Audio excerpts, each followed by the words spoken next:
You know something? There's been a lot of rumors lately. The legendary man Freddie Mercury. Everyone knew him under his stage name. But in reality his name was Farrokh Bulsara and he was an ethnic Iranian. But Freddie, known to the whole world, is not the only one who is blood-related to Iran. Avicenna is a genius of Persian origin who left a bright mark on the history of mankind and the development of medicine.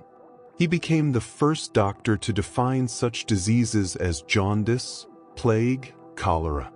Already at the age of 20, he published several books, one of which was a medical dictionary. He determined that viruses are invisible pathogens of infectious diseases, and this hypothesis was confirmed only 800 years later. His textbooks were studied for a very long time.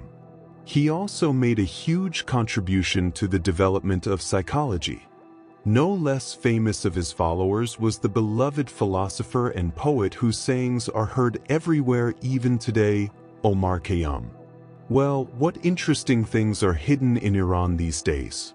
It would seem to be just an Islamic republic, but not everything is as it seems. The country lives by double standards.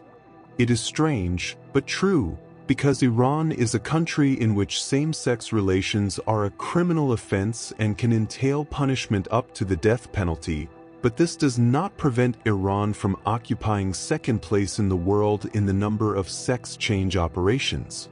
The most popular surgery in Iran among both women and men is rhinoplasty. Every modern Iranian woman considers it necessary to change her nose.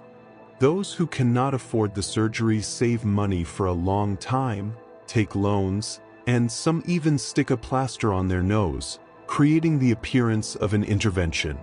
In Iran, it is illegal to show affection in public places. Even if you are a married couple, you cannot walk around the city holding hands. Also, a man and a woman without a marriage stamp in their passport will not be accommodated in the same hotel room. There are separate hairdressers, gyms, and public transport cars for women. And only in 2019, women who love sports won their right to attend sporting events, in separate places from men, of course. Dress code in Iran is mandatory for all men, women, and tourists. In public places, a man cannot appear in shorts, and women's clothing must cover the legs and arms to the elbow, including a woman must wear a hijab. However, after the protests of 2022, many women stopped covering their heads, but carry a shawl with them when visiting museums, the subway, and other places where they simply will not let you in without a covered head. It is an amazing fact that the camera for tracking traffic violators monitors not only this, but also monitors the presence of a hijab in women who are in the car. If a girl without a hijab, she will immediately receive a notification on her phone about violating the moral laws of the country, and if she violates again, she will receive a fine. It is hard to believe, but before the revolution of 1979, Iran was a secular country in which the Shah monarch ruled. He carried out democratic reforms, cooperated with the West, and life in Iran was no different from Europe. The people had the right to choose and a life full of abundance. But after the Islamic Revolution, the Shah was overthrown and the clergy came to power.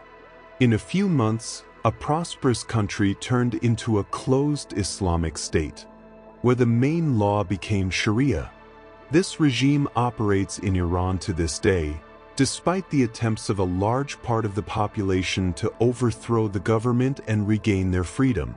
It is interesting to know that the last Iranian Shah Mohammad Reza Pahlavi played a fateful role in the development of the Mercedes-Benz G prototype gel invasion. Then in 1975, the Shah was present at the tests of this car and immediately ordered 20,000 units of cars for his army. But as a result of the revolution, the Shah was overthrown and the new authorities canceled the deal. But huge amounts of money had already been invested in the development and it was necessary to look for a new market. After the release of the cars, Austria expressed a desire to purchase these cars for its army, soon ordered more after Germany, Sweden, Norway and other countries began to purchase these cars for their armies, and soon the plant began to produce these cars for ordinary citizens, constantly upgrading this model. Of course, Iran is a very beautiful country with a rich history and culture. It is unfairly deprived of the attention of tourists, although this is understandable because the current regime does not attract guests from other countries. Iran has very tasty food, embroidered clothes and painted dishes, an abundance of gold jewelry. Even for babies you can find rings, bracelets and pacifiers made of gold. And nature is mesmerizing with its beauty. The colorful islands of Keshem and Kish, historical Persepolis, fabulous Yazd and Isfahan will not leave anyone indifferent. Well, the last thing I want to say is that the fashion for freakish appearance is gaining popularity in Iran. Women and men neglect beauty injections. This scares even the sensible population of Iran.